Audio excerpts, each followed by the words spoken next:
मेरे जैसे बहुत से लोग हैं जो YouTube की वीडियो के जरिए या Facebook पोस्ट से या दूसरे सोशल मीडिया के माध्यम से बहुत सी अलग अलग क्षेत्रों की जानकारियां देते हैं। क्योंकि हम इस चैनल पर बॉलीवुड की जानकारियां देते आए हैं, तो हम यहां उन्हीं लोगों की बात करेंगे जिनका बॉलीवुड से लेना देना है, यानी जो हिंदी सिनेमा की जानकारी देने में महारत हासिल किए हुए हैं, जिन्हें बॉलीवुड का विकिपीडिया कहा जाता है। इनमें कुछ प्रमुख नाम जो चेहरे और आवाज के साथ दिखाई और सुनाई देते हैं, यानी या तो वो वीडियोस के माध्यम से बॉलीवुड फिल्मों की रोचक जानकारियां देते हैं या फिर रेडियो के माध्यम से उनकी आवाज में हमें हिंदी सिनेमा से जुड़े महत्वपूर्ण तथ्यों का पता चलता है। इनमें जो बहुत से प्रमुख नाम हैं, उनमें जावेद अख्तर और अन्नू कपूर के नाम भी लिए जाते हैं।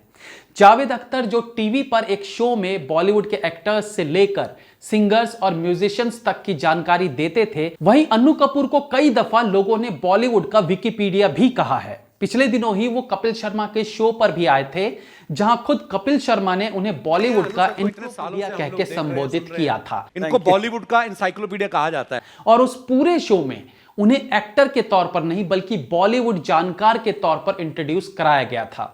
इसमें कोई शक नहीं है कि अन्नू कपूर को one of the biggest Bollywood जानकार कहा जाता है, जिन्होंने रेडियो प्रोग्राम्स में ढेरों किस्से बताए जिससे आम आदमी अब तक अनजान था। अन्नू कपूर के बोलने का स्टाइल इतना इंप्रेसिव रहता है मानो वो खुद ये सारी जानकारियां इकट्ठा करते हैं, उन्हें खुद ये सब कुछ मालूम है, और ये हो भी सकता है। हालांकि इस तरह के टीवी शो या फिर रेडियो प्रोग्राम्स में जो जानकारी दे रहा होता है उसका केवल चेहरा और आवाज शामिल होता है, बाकी जो भी वो इंफॉर्मेशन देता है वो उनकी टीम इकट्ठा करती है। फॉर एग्जाम्पल, न्यूज चैनल्स पर एंकर्स का चेहरा भले ही सामने दिखता है, लेकिन वो न्यूज दरअसल उनकी टीम इकट्ठा करती है और बकायदा लिखकर उन एंकर्स को दिया जाता है, जिसे वो टेलीप्रॉम्प्टर पर देखकर केवल पढ़ते हैं।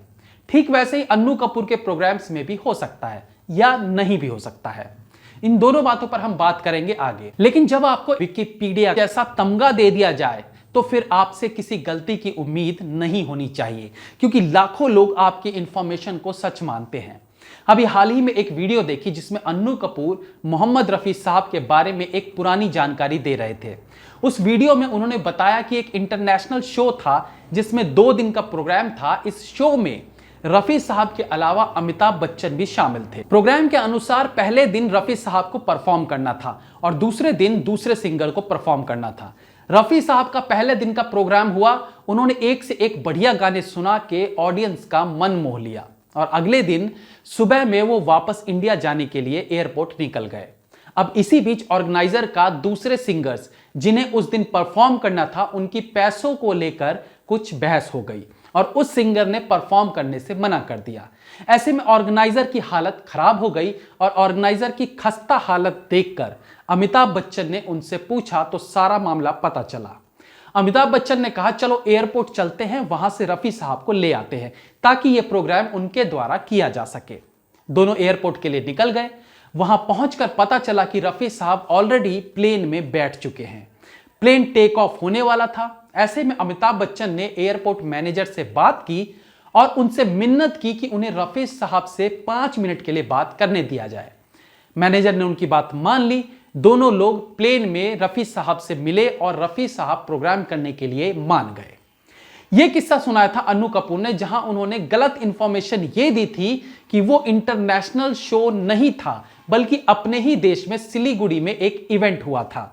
इस बात का खुलासा अमिताभ बच्चन की एक वीडियो में देखने को मिलता है, जहां जब उनसे रिपोर्टर ने रफी साहब के बारे में कुछ बताने के लिए कहा तो उन्होंने कहा कि मुझे ऐसा एक वाक्य याद आता है जब मैं और रफी साहब सिलीगुड़ी में एक शो करने गए थे। उसके आगे वही कहानी बताई जो अन्नू कपूर ने बताई थी। इस इंसिडेंट में एक और गलत तथ्य था जो उन्होंने बताया था, वो ये था कि ऑर्गेनाइजर की सिंगर के साथ पैसों को लेकर बहस हुई थी। आप खुद सोचिए, जिसकी जान पर आ गई हो वो कुछ पैसों के लिए ऐसा क्यों करेगा। दरअसल दूसरे दिन जिस सिंगर को गाना था वो थी सुलक्षणा पंडित, जिनकी उस दिन फ्लाइट मिस हो गई थी, ना कि पैसों को लेकर कोई बहस हुई थी। अन्नू कपूर ने यह भी नहीं बताया था कि जिस ऑर्गेनाइजर की बात वो कर रहे हैं वो कोई और नहीं बल्कि शशि कपूर थे, जो इस इवेंट के जरिए पृथ्वीराज थिएटर के लिए फंड इकट्ठा कर रहे थे। और इस इवेंट में रेखा के अलावा और भी बहुत से कलाकार शामिल हुए थे। देखिए, गलती किसी से भी हो सकती है। मैंने अपनी वीडियो में भी कई बार गलतियां की हैं जिसे आप लोगों ने कमेंट सेक्शन में सही किया है और फिर मैंने भी उस गलती को मानते हुए कमेंट में उसे ठीक किया है, क्योंकि एंड ऑफ द डे हम इंसान ही हैं। बट जब बात हम जैसे छोटे मोटे लोगों की हो तो गलती हो सकती है। मैं खुद इंफॉर्मेशन इकट्ठा करता हूं, खुद वीडियो शूट करता हूं, एडिटिंग खुद करता हूं, सब कुछ खुद ही करता हूं, तो पॉसिबिलिटी है इस बात की कि कभी कुछ गलत हो जाए। बट जब आपको विकिपीडिया का तमगा मिल चुका हो, बड़े बड़े टीवी शोज में आपको यह उपाधि दी गई हो, तो फिर आपसे इस तरह की गलती एक्सेप्टेबल नहीं है। अब यहां पर भी दो बातें आती हैं। क्या अन्नू कपूर ये इंफॉर्मेशन खुद इकट्ठी करते हैं, और करते हैं तो इन्हें कैसे वेरीफाई करते हैं? क्या वो उन सारे कलाकारों, टेक्नीशियंस, फिल्म डायरेक्टर से पर्सनली मिलकर उस पुराने किस्से को वेरीफाई करते हैं, या फिर इंटरनेट का सहारा लेते हैं और इंटरनेट में सारी जानकारियां सही नहीं होती? अन्नू कपूर कैसे खुद को सबसे बड़ा जानकार कह सकते हैं जब उन्होंने पूरी लाइफ तो एक्टिंग की है? तब वो कब जाकर ये सारी इंफॉर्मेशन पर्सनली इकट्ठा करते थे? अगर कोई किताब पढ़कर ये जानकारी हासिल करते थे तो क्या उन किताबों में दी सारी जानकारी सच है? इसकी कोई गारंटी है? देखिए, ये सब प्रश्न कभी नहीं उठते अगर इस तरह की ये वीडियो नहीं आती, क्योंकि इस खबर को एक तो अन्नू कपूर ने बताया है जो उस वक्त उस कंसर्ट में थे नहीं, केवल इंफॉर्मेशन है उनके पास, लेकिन उनकी बात को काटा है अमिताभ बच्चन ने जो उस वक्त वहां पर थे। तो अमिताभ बच्चन की बात सच मानी जाएगी। अब सवाल यह उठता है कि क्या अन्नू कपूर इंफॉर्मेशंस खुद एकत्रित करते हैं या इनके प्रोग्राम्स के लिए इनकी टीम यह काम करती है? अगर टीम यह काम करती है तो अन्नू कपूर को विकिपीडिया क्यों कहा जाता है, और अगर वो खुद करते हैं तो इस तरह की बेसिक इंफॉर्मेशन वो गलत कैसे बोल सकते हैं? 1940 में किसी फिल्म में कोई गाना कैसे बना, उसके पीछे क्या कहानी थी, ये उन तक कैसे पहुंची? ऑफ कोर्स उस इंसिडेंट के बारे में उन लोगों ने किसी को बताया होगा, फिर उन लोगों ने अपने से आगे की पीढ़ी को बताया होगा, और इसी प्रकार से घूमती घामती कहानी अन्नू कपूर को पता चल गई होगी।